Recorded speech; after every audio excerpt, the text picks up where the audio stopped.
রাত 12টার সময় স্বামী চাইলো আস্ত ইলিশ মাছ ভাজা খেতে, তাই আমি তার আবদার কি না রেখে পারি বলেন তো, তাই আমি পূরণ করে দিলাম। রাত 12টার সময় আস্ত ইলিশ মাছ ভেজে দিলাম। হ্যালো এভরিওয়ান, আসসালামু আলাইকুম, কেমন আছেন? আশা করি অনেক অনেক ভালো আছেন। দেখেন রাত 11টার সময় আমার হাজব্যান্ড কতগুলো ইলিশ মাছ নিয়ে আসছে। তো ইলিশ মাছ আনার পর বলতেছিল একটা আস্ত ইলিশ ভাজা করো। আর যেহেতু আমি দুপুরবেলা কিছু ভর্তা করছিলাম, ওই ভর্তাগুলোও ছিল, তো বাট এই জন্যই হলো আমার হাজব্যান্ড বলতেছে ভর্তা আছে নাকি, আমি বলছি হ্যাঁ আছে। তাহলে একটা আস্ত ইলিশ ভাজো। তো মাছগুলো এখন বেশি বড় সাইজের ছিল না, মোটামুটি ছোট সাইজের। এই সব মাছগুলো এখন খেতে ভালোই লাগে। তো যাই হোক, আমি যে কথা সেই কাজ, আমিও একটি ইলিশ রেখে দিলাম আর বাদ বাকিগুলো ফ্রিজে রেখে দিয়েছি। তো ইলিশটা আমি ভালো করে কেটে ধুয়ে পরিষ্কার করে কেঁচা দিয়ে নিছি। নেওয়ার পর যেহেতু একটু জানি লবণ বেজে, আমি একটু হলুদ গুঁড়া, মরিচ গুঁড়া, ধনে পাখি দিয়ে নিই, সরি লবণ, এগুলো ভালো করে দিয়ে পরে মিক্স করে এখন ফ্রাইয়ের জন্য দিব। তো যাই হোক, স্বামী বলে কথা, রাত 12টা নয় 2টা নয়, যখন আমার কাছে কোনো কিছু খাইতে আবদার করো, কোনো খাবারের জিনিস, আমি না করতে পারি না। তো আমাদের কম প্রায় 1-1.5টা বাজে গেছিলো খাবার খাইতে খাইতে। তো যাই হোক, যেহেতু ইলিশ মাছটা আমি একটু 10-15 মিনিট রেস্টে রেখে দিয়েছিলাম, যে জানি লবণ টবণ একটু ভিজে, যেহেতু তরতাজা মাছ, একটু লবণ না ভিজলে আমার কাছে ভালো লাগে না। তো যাই হোক, রাত 12টার সময় আস্ত ইলিশ খাইতে চাইছে, এটা কি না খাওয়াই পারি বলেন তো? আমি তো নাসরবন্ধ, আমার তো নাহলে ঘুমই হবে না যদি আজকে না ইলিশটা না খাওয়াইতে পারতাম। তো যাই হোক, আমি করলাম ইলিশটা বড়িটাও কাটি নাই, কেচি দিয়ে কেটে নিছি, আঁশগুলো ফালাই নিছি।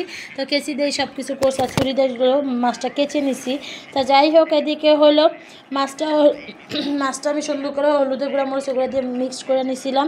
আর একটু ভিডিও করলাম যে ভালোই লাগতেছিল লাড়তে। আর আস্ত ইলিশ করলাম, আমি কখনো আর ভাজি নাই, হয়তো এভাবে ইলিশ মাছ ভাজা খাওয়া হয়েছে, বাট আস্ত ইলিশ ভাজি নাই। তো এই তো ফ্রাই প্যানে কড়াইতে তেল দিয়ে দিলাম।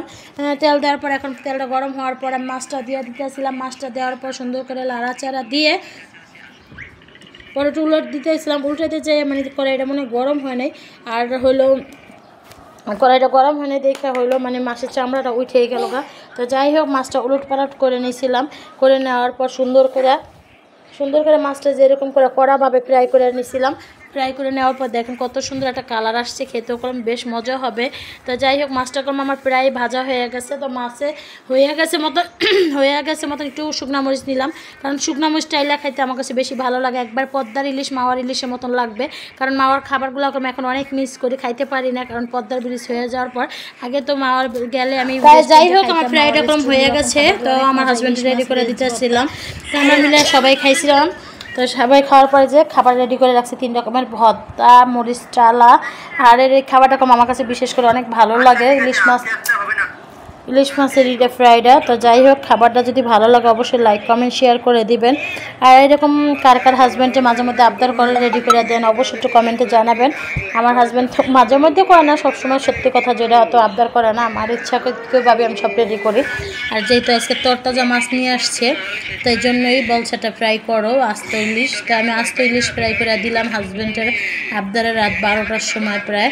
তো আস্ত ইলিশটা খেতে বেশ মজা হয়েছিল। তো এই তো আমি একটু খাইতেছিলাম ভাইঙ্গা যে আর কেমন হয়েছে দেখি, তরতাজা মাছ, আসলে অনেক মজা লাগতেছিল খাবারটা। তো সবাই ভালো থাকবেন, সুস্থ থাকবেন। আমার ভিডিওগুলো যদি ভালো লাগে অবশ্যই লাইক কমেন্ট শেয়ার করে দিবেন। আর খাবারটা কেমন হয়েছে অবশ্যই একটু কমেন্টে জানাবেন। আল্লাহ হাফেজ।